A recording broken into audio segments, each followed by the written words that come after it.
Assalomu alaykum, hurmatli muxlislar.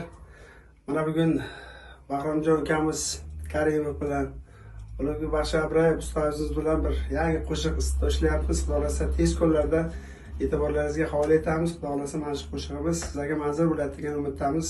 Marhamat. Odamlar